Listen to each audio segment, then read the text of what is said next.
Hello students. आज पुनः नए वीडियो के साथ हमारे पाठ का नाम है कार्बन एवं उसके यौगिक। कार्बन एवं उसके यौगिक चल रहा है। इस पाठ के जितने मैंने कुछ समझाए हैं सब आप तैयार कर लीजिएगा। और यही महत्वपूर्ण क्वेश्चन है।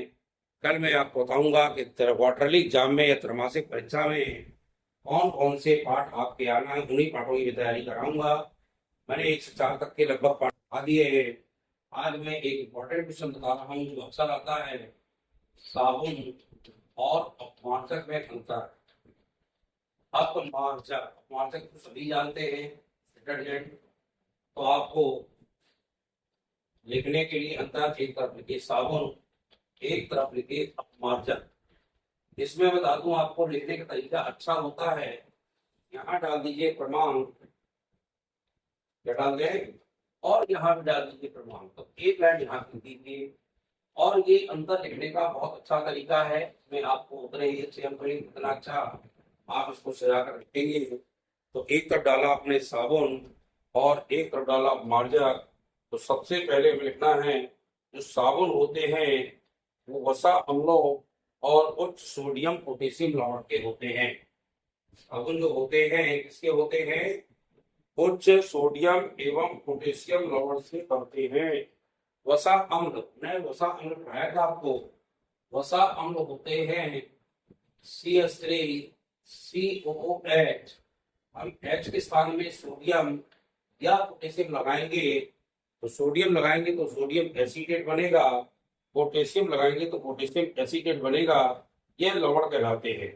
तो लिखेंगे साबुन वसा अम्लों के उच्च सोडियम या पोटेशियम लवण होते हैं। क्या लिखोगे? साबुन वसा अम्लों के उच्च सोडियम या पोटेशियम लवण होते हैं, पहला इसमें लिखोगे। और उस तरफ लिखोगे अपमार्जक जो होते हैं वो एल्काइल अम्लों की लंबी श्रृंखला वाले सोडियम लवण बनाते हैं। एक एल्काइल श्रृंखला होती है लंबी, उस लंबी श्रृंखला के सोडियम लवण यदि बन जाए तो वह कहलाएगा डिटर्जेंट या अपमार्जक। तो सुन लीजिए, साबुन वसा अम्लों के उच्च सोडियम या पोटेशियम लवण होते हैं, लिख लीजिए। और उसमें लिखिए अपमार्जक एल्काइल अम्लों की लंबी श्रृंखला वाले, एल्काइल अम्लों की लंबी श्रृंखला वाले सोडियम लवण होते हैं, वो कहलाते हैं अपमार्जक। दूसरा है साबुन।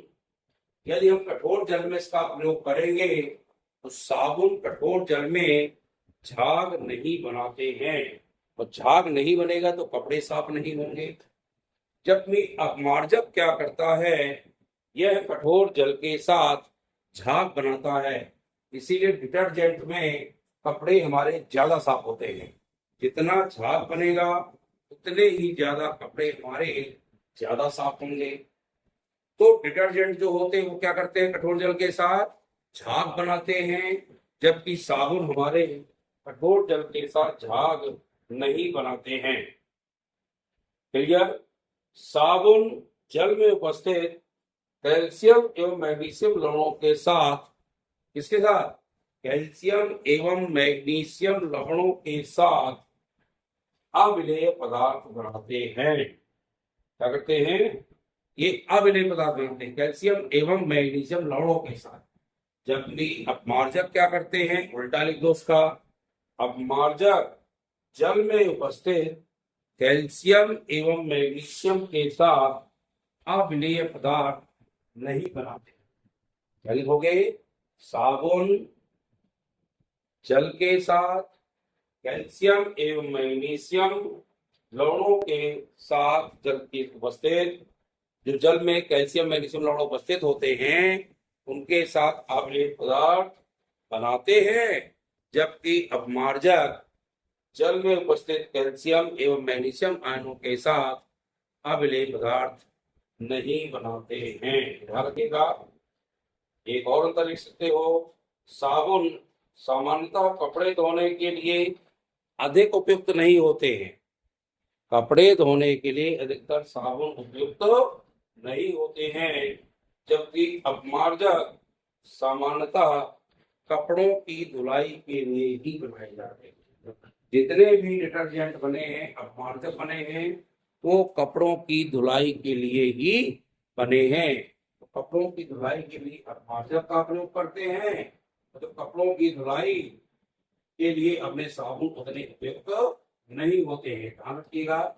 इस प्रकार से ये साबुन अपमार्जक आपको चार अंतर अच्छे से पढ़ लीजिए, रट लीजिए, इनको आपको लिखना पड़ेगा। पहला फिर सुन लो। साबुन वसा अम्लों के उच्च सोडियम या पोटेशियम लवण होते हैं। तो जो पहला अंतर लिख रहे हैं ना, यहाँ भी पहला लिखेंगे, यहाँ भी पहला लिखेंगे। पूरा लिखने के बाद दोनों आरोप बाद लाइन खींचेंगे। क्या लिखोगे? साबुन वसा अम्लों के कैल्शियम या पोटेशियम लवणों के, कैल्शियम इसके सोडियम या पोटेशियम लवण होते हैं उच्च वसा अम्लों के, और अपमार्जक एल्काइल अम्लों की लंबी श्रृंखला वाले, एल्काइल अम्लों की लंबी श्रृंखला वाले सोडियम लवण होते हैं। अब अगला क्या लिखोगे? साबुन जल में उपस्थित, साबुन होते हैं जल में उपस्थित कैल्शियम एवं मैग्नीशियम लवणों के साथ अविलेय पदार्थ बनाते हैं, जबकि ये कैल्शियम एवं मैग्नीशियम लवणों के साथ अविलेय पदार्थ नहीं बनाते। लिखोगे अपमार्जक जल में उपस्थित कैल्शियम एवं मैग्नीशियम लवणों के साथ अविलेय पदार्थ नहीं बनाते हैं, ये बनाते हैं। अगला है साबुन जल के साथ झाग नहीं बनाते हैं, जबकि अपमार्जक जल के साथ झाग बनाते हैं। झाग बनाने का ही फायदा है कि कपड़े हमारे जल्दी साफ होते हैं। अगला है साबुन सामान्यतः कपड़े धोने के लिए अधिक उपयुक्त नहीं होते। दूसरा अंदर लिखना तो भी लाइन लिखना, तीसरा लिखना फिर लाइन लिखा, यहाँ सामने दो दो लिखना। लेकिन क्या करते हो आप, एक लाइन लिख दी उसी के ऊपर से लिख दिया, ऊपर नीचे हो जाते हैं। इसलिए लाइन खींचे, उसके बराबर नंबरिंग करें, तभी आप उसके साथ लिखना है। चौथा क्या लिखोगे? साबुन कपड़े धोने के लिए अधिकतर उपयुक्त नहीं होते हैं, जबकि अपमार्जक कपड़े धोने के लिए ही उपयुक्त होते हैं। अपमार्जक का लोग कपड़े धोने के लिए ही करते हैं, साबुन का उपयोग कपड़ों धोने के लिए नहीं किया जाता है। इस प्रकार से आप इनको इस पाठ के जो महत्वपूर्ण क्वेश्चन हैं उनको आप पढ़िए। पढ़ करके जो आपको लगे कि हमको इसमें अभी समस्या है, वो मुझसे कमेंट करके पूछें, और कमेंट करके पूछेंगे तभी मैं आपको आगे बता पाऊंगा। और जब आप पूछेंगे तभी ना बता पाएंगे, आप पूछेंगे नहीं, कमेंट करके बताएंगे नहीं, मुझे नहीं पता चलेगा आपसे क्या नहीं बनता। और इस पाठ को इस तरह से जितने क्वेश्चन मैंने बताए हैं सब क्वेश्चनों को तैयार करिए, और तैयार करके परीक्षा की तैयारी के लिए क्वेश्चनों को लिखिए। शायद आपने नोटबुक बनाई होगी, तो नोटबुक से पढ़ने का काम है, आप इनको पढ़ते रहिए। 4 अध्याय आप अच्छे से तैयार करिए। मैं कल आप मेन अध्याय जो आपके क्वार्टरली एग्जाम में आना है उन अध्यायों की चर्चा करूंगा, और उन अध्यायों को बताऊंगा कौन कौन से अध्याय क्वार्टरली में आना है, ताकि उनकी आप अच्छे से तैयारी कर सके। और उन्हीं अध्यायों को जो पढ़ेंगे तो क्वार्टरली का पेपर आपका अच्छा जाएगा, क्योंकि सितंबर में लगभग क्वार्टरली एग्जाम होना है 1 तारीख से, और क्वार्टरली एग्जाम को आप तैयारी करिए। इस तरह से 10th क्लास के 4 अध्याय मैंने आपको पढ़ाए हैं, उन अध्यायों की आप तैयारी कर लीजिए। अगला अध्याय में अगले दिन से प्रारंभ करूंगा। इसके लिए आपको अच्छा लगे वीडियो तो लाइक शेयर जरूर किया करिए, लाइक शेयर किया करिए। और नए स्टूडेंट जुड़ते जाएं तो हमारे चैनल को सब्सक्राइब करते जाएं। तुमको ये अच्छा लगे, नहीं ये हमारे पढ़ने लायक है, तो उसको जरूर पढ़ें और अच्छे से उसकी तैयारी करें। तैयारी करने के बाद आप उसको लिख कर देखें, लिख कर जरूर देखें। कोई भी समीकरण है, क्वेश्चन है, आपको लगता है कि डाउटेबल है, आप उसको लिखिए। फिर नोटबुक से मिलाइए कि हमने कितना सही लिखा है, कितना गलत लिखा है, उसको निश्चित रूप से बनाइए और लिखने का प्रयास करिए। इस तरह से आप वीडियो को देखते रहें, चैनल को सब्सक्राइब करते जाएं। बहुत बहुत धन्यवाद।